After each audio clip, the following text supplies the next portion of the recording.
किसी ने बड़े कमाल की बात कही है कि घमंड मत करना कि हम दूसरों को खिला रहे हैं, क्या पता हम खुद दूसरों के भाग्य से खा रहे हैं।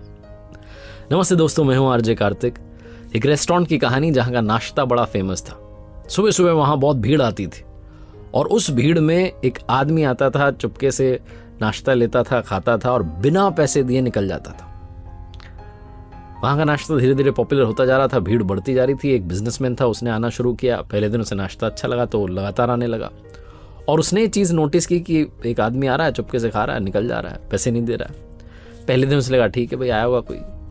लगातार जब उसने देखा कि 4-5 दिन, हफ्ता हो गया, ये तो आता ही जाता है, इसका नुकसान कर रहा है रेस्टोरेंट वाले का, तो उससे रहा नहीं गया। वो गया रेस्टोरेंट के मालिक के बारे में पूछा, बोले कहाँ है? बोले वहाँ बैठे हुए हैं। जाकर के बोला भाई साहब आपसे एक इंपॉर्टेंट बात करनी है। उसने कहा थोड़ा सा कस्टमर ज़्यादा है, अभी फ्री हो जाएं, अगर आपके पास टाइम हो तो हम फ्री होकर बात करते हैं। उसने कहा ठीक है। रुकाओ, इंतज़ार किया उसने कि आज तो बता के जाऊँगा। जब भीड़ कम हो गई, लोग कम हो गए, कस्टमर कम हो गए, तो गया फिर से मालिक के पास। बोला भाई साहब अब बात करनी है, इंपॉर्टेंट बात है, ध्यान से सुनना। बोले बताओ। बोले आपके यहाँ पर एक आदमी आता है, जब भी भीड़ पड़ती है ना नाश्ते के लिए, तो चुपके से आता है, नाश्ता लेता है, लेकिन पैसा नहीं देता, बिना पैसे दिए नाश्ता करके निकल जाता है।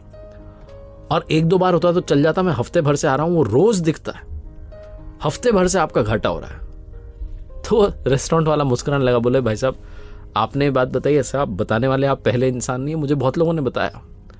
और ये जो भीड़ आपको दिख रही है ना, उसी की वजह से भीड़ है। वो बिजनेसमैन था, उसने कहा क्या बात कर रहे हो आप, जो आदमी आपका घाटा कर रहा है आपके, उसकी वजह से भीड़ आई है। बोले हाँ, पहली बार जब मुझे किसी ने बताया ना कि यहाँ पर एक आदमी आता है, चुपके से नाश्ता लेता है, खाता है, बिना पैसे दिए चला जाता है, तो मैंने उसको फॉलो किया, उसका पीछा किया। ये पास में जो सिग्नल है ना, वहां पर वो भीख मांगता है। ना मैंने उसकी कभी इंसल्ट की, ना कभी उसे गलत कहा, ना कभी उसे भगाया, ना कभी उसे डांटा, मैंने कुछ बोला ही नहीं। मैंने एक दिन देखा, पता है क्या, वो रेस्टोरेंट के बाहर था और हाथ जोड़ के ऊपर वाले की तरफ कुछ कह रहा था। शायद वो कह रहा था कि इस रेस्टोरेंट में भीड़ आ जाए तो मैं चुपके से जाऊं, खाऊं, बिना पैसे दिए निकल जाऊं। ये जो भीड़ आती है ना भाई साहब, ये उसी की वजह से आती है, उसकी प्रार्थना की वजह से आती है। उसी भीड़ में वो आता है, नाश्ता करता है, चला जाता है। बिजनेसमैन की आंखें खुल गई, उसे समझ में आया कि ग्रैटिट्यूड क्या होता है। वरना वो सोच रहा था कि एक कस्टमर आकर के नुकसान कर रहा है, तब भी बड़ा नुकसान हो रहा है। प्रार्थनाओं का कमाल होता है। कई बार हमें लगता है कि हम अपनी वजह से आगे बढ़ रहे हैं, कई बार दूसरों की दुआएं, प्रार्थनाएं हमारे लिए कमाल कर रही होती हैं।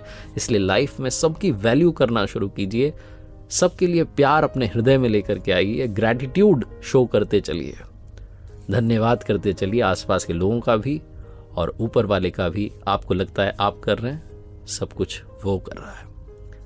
एक बार फिर से वही बात कहूंगा जो अक्सर कहता हूं, ऊपर वाले के आशीर्वाद, अपनी मेहनत और अपनों के प्यार के साथ कर दिखाओ कुछ ऐसा कि दुनिया करना चाहे आपके जैसा।